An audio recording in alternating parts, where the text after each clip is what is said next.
sekitarnya. Kita bahas lagi sidang kasus Teddy Minahasa bersama dengan pakar hukum pidana Heri Firmansyah dan penasihat Kapolri Arianto Sutadi. Saya ke Pak Arianto dulu. Kalau lihat persidangan ini nampaknya diwarnai kericuhan tanda kutip, dalam artian kemarin Teddy Minahasa sempat mencecar saksi dengan nada tinggi. Lalu ada juga bersih tegang antara jaksa dan pengacara. Bagaimana Pak Arianto lihat ini? Iya, karena kalau dalam persidangan ini ya, itu kan masing-masing kan ingin mengadu bukti. Nah, kebetulan ya Pak Teddy ini diseret ke sini ini kan bukti yang diajukan itu kan dari saksi-saksi ya. Seperti barang bukti tidak ketangkap tangan daripada beliau. Kemudian dia hanya keterangan dari saksi yang lain. Sehingga dia apa saksi yang diajukan di dalam persidangan ini kan menjadi fakta persidangan pasti akan akan dipatahkan oleh itu dengan maksimal oleh Pak Teddy. Karena Pak Teddy sendiri merasa seakan-akan buktinya direkayasa kan gitu. Kesaksian itu seakan-akan direkayasa gitu. Saya kira ini adu daripada strategi ya antara terdakwa dengan jaksa, di mana jaksa menyampaikan saksi dan kemudian dari pihak terdakwa pasti akan mematahkan saksi. Masuk juga bukti itu, apakah bukti itu betul-betul sabu yang dari dulu ada Pak Teddy atau bukan. Itu makanya kemudian ini jadi rame karena yang diperdebatkan itu adalah kesaksian gitu.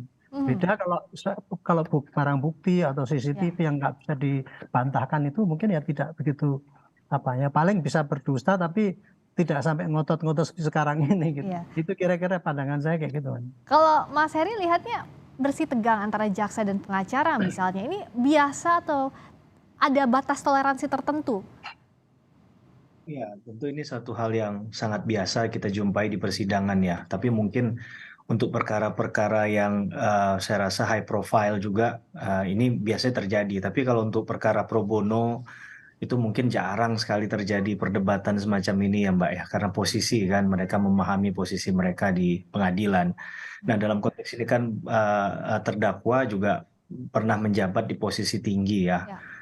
Masih punya mungkin paham kebesarannya masih dimiliki dan merasa bahwa dia mengetahui detail terkait dengan proses penegakan hukum dan mungkin ya yang pasti ini keterangan-keterangan itu kan merugikan posisinya ya.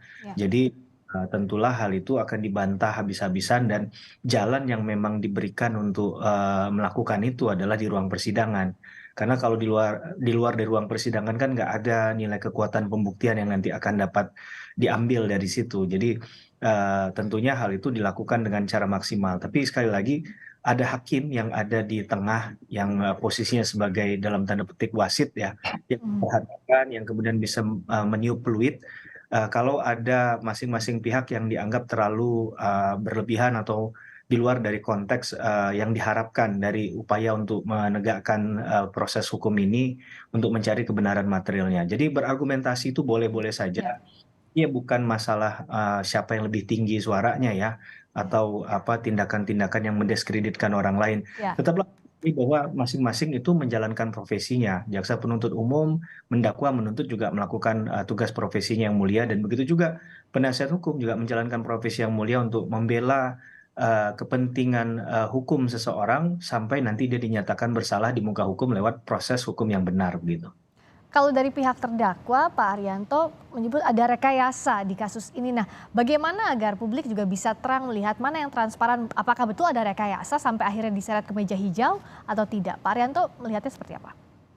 Kalau menurut saya ya strategi dari Pak Teddy itu ya satu-satunya jalan untuk dia bisa membebaskan dari dakwaan itu ya mematahkan kesaksian itu.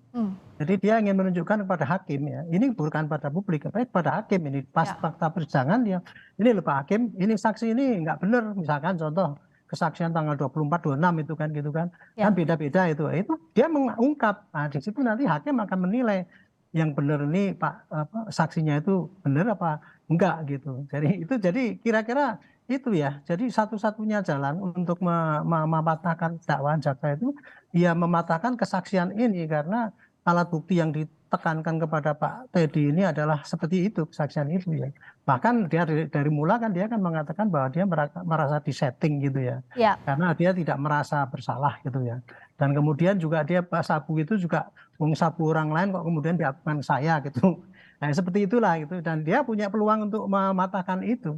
Jadi saya pikir ya Nah, kebetulan dia seperti tadi Pak Heri bilang ya, Pak Teddy kan tahu ilmu pembuktian, gitu ya, bagaimana cara membuktikan yang benar, pakai, ya itu dia pakai, terapkan di situ gitu, untuk meyakinkan hakim bahwa pembuktian yang dipakai itu ternyata tidak dipakai untuk pertimbangan hakim mengambil keputusan gitu. Oke. Saya kira gitu yang terjadi di persidangan ini. Tapi bicara soal kasus ini kan kita tahu ini adalah momentum. Setelah selesai kasusnya Verdi Sambo, ini Jenderal Bintang 2 mantan Kapolda juga terjerat kasus narkoba. Ini momentum bersih betul di Polri, Pak Arianto? Ya, kalau itu saya kira gini ya, itu komitmen dari Pak Kapolri. Kalau diduga ada anggotanya melanggar hukum, maka dia akan tindak dengan tegas, nggak pandang bulu. Nah, kebetulan Pak Teddy ini kan dilaporkan ya, dari hasil temuan tertangkap narkoba, kemudian dia dilaporkan dan dia terlibat di dalam perkara ini. Ya satu-satunya jalan ya oke, diperiksa saja sampai ke pengadilan. Nanti perkara itu terbukti apa tidak, itu dari Polri saya kira tidak akan menekan itu. Tapi intinya adalah ini kan jenderal ya, baru kali ini kan maju ke persidangan. Nah, itu jadi menarik perhatian banyak. Tapi ini merupakan komitmen ya, bahwa kita itu Polri merasa bahwa kemarin itu dalam peristiwa Pak Sambo itu kan, oh ternyata polisi kan masih kurang baik gitu ya. Maka kita harus bersih-bersih. Salah satunya jalan adalah tindak tegas semua tanpa pandang bulu kepada perjudian, kepada narkoba, kepada mafia peradilan dan sebagainya. Nah, ini konsekuensinya kayak gini nih, jadi semua telanjang ya di depan dilihat masyarakat. Tapi ini saya kira prosesnya ya kayak gitulah. Prosesnya seperti itu, dan kemudian sebagai contoh ya seperti Sambo kemarin. Dulu kan pertama kali kan seakan-akan polisi itu semua jelek. Betul. Oh 90 orang itu terlibat kok kong kali kong berbuat jahat. Ternyata kan tidak. Kemarin itu kan hakim berkesimpulan yang salah cuma satu, yang lain jadi korban kan gitu. Nah, ini kayak gitu juga seperti ini. Pak Teddy dituduh, oke lah kita sidangkan aja. Nanti akan terlihat apakah dia memang betul-betul bersalah atau dia dikorbankan atau disetting gitu. Kira itu konsekuensi daripada ini. Mas Heri juga lihatnya begitu. Ini satu-satunya jalan adalah pembuktian yang dinilai berlaku, pembuktiannya adalah yang di dalam ruang sidang, begitu ya Mas Heri? Betul, Mbak. Ya, kita juga menyikapinya begini ya. Satu sisi kita merasa bahwa apa yang dilakukan oleh Pak Kapolri dengan tidak mencoba intervensi ataupun menutupi kasus ini berjalan terbuka, kita apresiasi ya. Di sisi yang lain kita juga miris begitu, karena belum lama tadi Mbak Priska sudah sampaikan kasus Sambo dengan level di Jenderal Bintang 2 yang sama begitu ya. Cuman posisinya saja yang berbeda, satu mantan Kapolda, satu mantan Kadif Propam. Ini posisi strategis. Maka tadi benar bahwa harus ada langkah-langkah yang lebih cepat untuk reformasinya dalam hal melihat dua perkara ini sebagai isu yang strategis ya di tubuh Polri.